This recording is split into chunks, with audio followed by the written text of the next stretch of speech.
主后2023年5月25日，每日圣安宫读经。道路无讲，圣经咱做来听读。诗篇第2篇第1节到12节。列国是安怎做声势？万民是安怎计划空空的阴谋？地上的君王在排阵，统治者斗阵计谋，要对抗上主甲伊选立的王。因讲，咱来讲喙压制咱的胆，掣断捆绑咱的锁。上主坐伫天顶得笑，在铁笑因的阴谋。伊受气，甲因警告。发生地，互因惊吓。伊讲：伫我的圣山锡安，我已经设立所竞选的做王。王讲：我要宣告上主的圣旨。伊甲我讲：你是我的囝，我今仔日生你。对我求，我就将列国互你做领土，将全地互你做产业。你要用铁管甲因讲，亲像讲喙飞去。众君王啊，着谨慎；统治者着接受警戒，着用敬畏服侍上主，用惊吓屈服伫伊骹下，接免伊去圣地，互恁伫路中灭亡，因为伊会随时发受气。找上主做避难所的人，真有福气。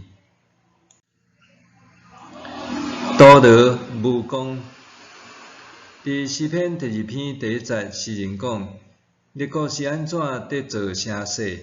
万民是安怎计划空空的阴谋？这句话我介意巴吉个牧师的台语翻译，列邦写书宣发。众百姓写书计谋空空的事，感觉真有真实感。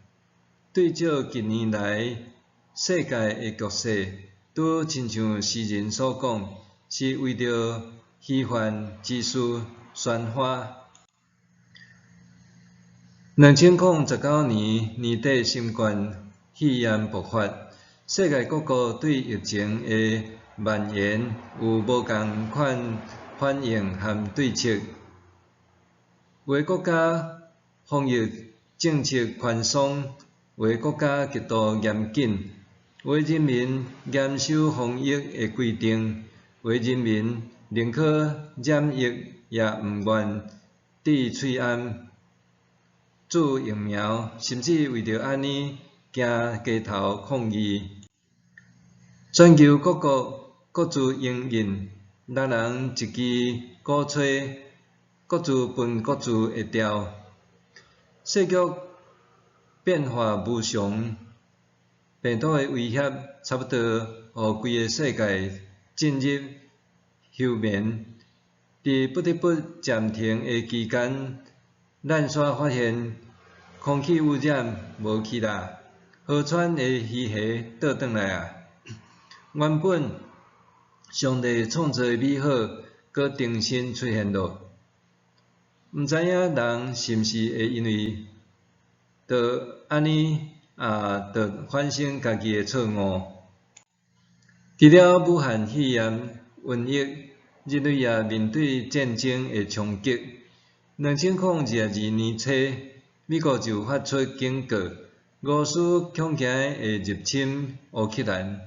果然，伫2月底，俄罗斯总统普丁就用特别军事行动名义出兵乌克兰，来合理化伊的侵略野心。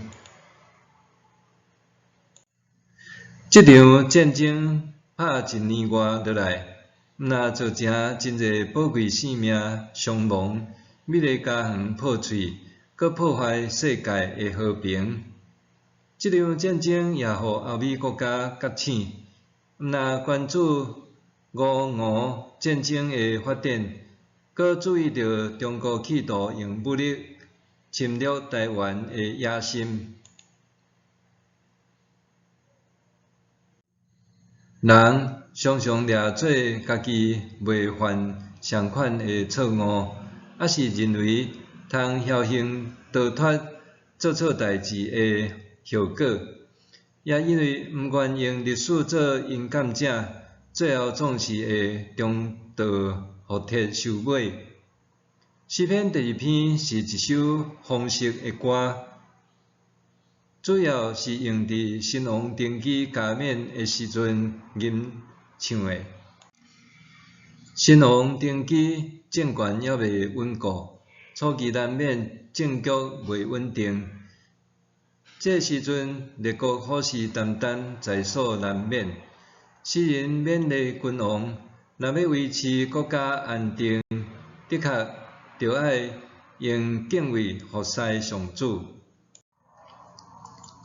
诗人讲到，俗世的执政者上可计无，抵抗上主含伊选立的君王，拄亲像极权国家的领导者，强调世界无上帝，总是敬畏主的温度自执，尊崇圣经的教导，直指独裁者的虚幻。独裁者极度图谋家己的利益，企图消灭所有反对伊的人。上主所竞选的领袖，却看顾众人的利益。对受压迫者来讲，看袂见的上主，反倒搁较通值得信任。独裁者掠做会当消灭上帝，检采因的确会当拆除看会见的十字架和教堂。毋过，人心中对上帝的信仰是因无法度消灭的。创造世界的上主，检视人的图谋会当左右的。人掠准家己有够强大的能力，通对抗上主，总是上主要对天顶的宝座讥笑这个人的计划，只是徒劳无功的虚幻，七月若定。默想，当我因为爱民主，想要拒绝别人建议的时，着安怎提醒家己？当我因为爱民主，想要拒绝别人建议的时，着安怎提醒家己？咱做伙来祈祷，主爱的天父，你是软弱者的保护者和辩护者，恳求你伫我软弱的时帮助我，伫我固执的时提醒我，毋通互我失去对你来的智慧。奉主耶稣的名祈祷，阿们。愿上帝赐福你身心灵拢勇健平安。